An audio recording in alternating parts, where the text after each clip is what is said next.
Tadi Pak mimitin teh. Abi nuju italan di terang naon. Salah naon Pak? Petugas Satuan Polisi Pamong Praja atau Satpol PP Kota Bandung melakukan pembongkaran terhadap sejumlah lapak pedagang kaki lima atau PKL yang berdiri di atas trotoar dan bahu jalan di kawasan Kota Bandung. Penertiban dilakukan sebagai bagian dari upaya pemerintah dalam menata kawasan agar lebih tertib, bersih, dan nyaman bagi masyarakat. Sejak pagi hari, puluhan petugas Satpol PP telah bersiaga di lokasi penertiban. Dengan menggunakan kendaraan operasional dan membawa peralatan pembongkaran, petugas langsung menyisir deretan lapak semi permanen yang selama ini digunakan pedagang untuk berjualan. Satu persatu lapak mulai dibongkar. Petugas melepaskan atap terpal, mencabut rangka kayu dan besi, hingga mengangkut meja serta perlengkapan dagangan yang masih berada di lokasi. Suasana pembongkaran berlangsung ramai karena para pedagang juga terlihat berusaha menyelamatkan barang dagangan dan material bangunan yang masih bisa digunakan. Tumpukan kayu, seng, bambu, besi, hingga spanduk bekas lapak tampak memenuhi pinggir jalan. Sejumlah pedagang terlihat sibuk memindahkan barang menggunakan gerobak dorong dan mobil pickup agar tidak ikut rusak saat proses pembongkaran berlangsung.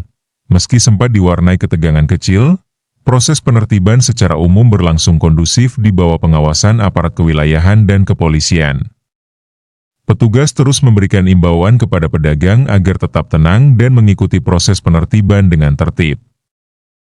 Beberapa pedagang tampak pasrah melihat lapak mereka dibongkar petugas.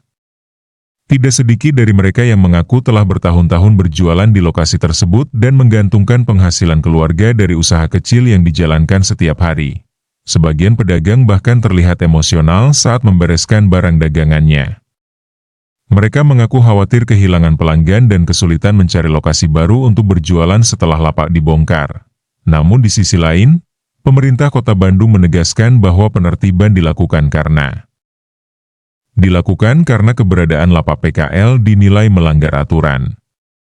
Banyak lapak berdiri di atas trotoar hingga memakan badan jalan sehingga mengganggu pejalan kaki dan menyebabkan kemacetan lalu lintas. Selama ini kawasan tersebut memang dikenal padat aktivitas perdagangan. Namun kondisi jalan yang semakin sempit akibat dipenuhi lapak membuat arus kendaraan sering tersendat, terutama pada jam sibuk pagi dan sore hari. Selain mengganggu lalu lintas, keberadaan bangunan semi permanen juga dinilai membuat kawasan terlihat semrawut dan kurang nyaman bagi masyarakat. Karena itu, pemerintah melakukan penataan agar fungsi trotoar dapat kembali digunakan sebagaimana mestinya. Sebelum pembongkaran dilakukan, pemerintah Kota Bandung disebut telah beberapa kali memberikan surat peringatan dan sosialisasi kepada para pedagang. Mereka diminta membongkar lapaknya secara mandiri sebelum petugas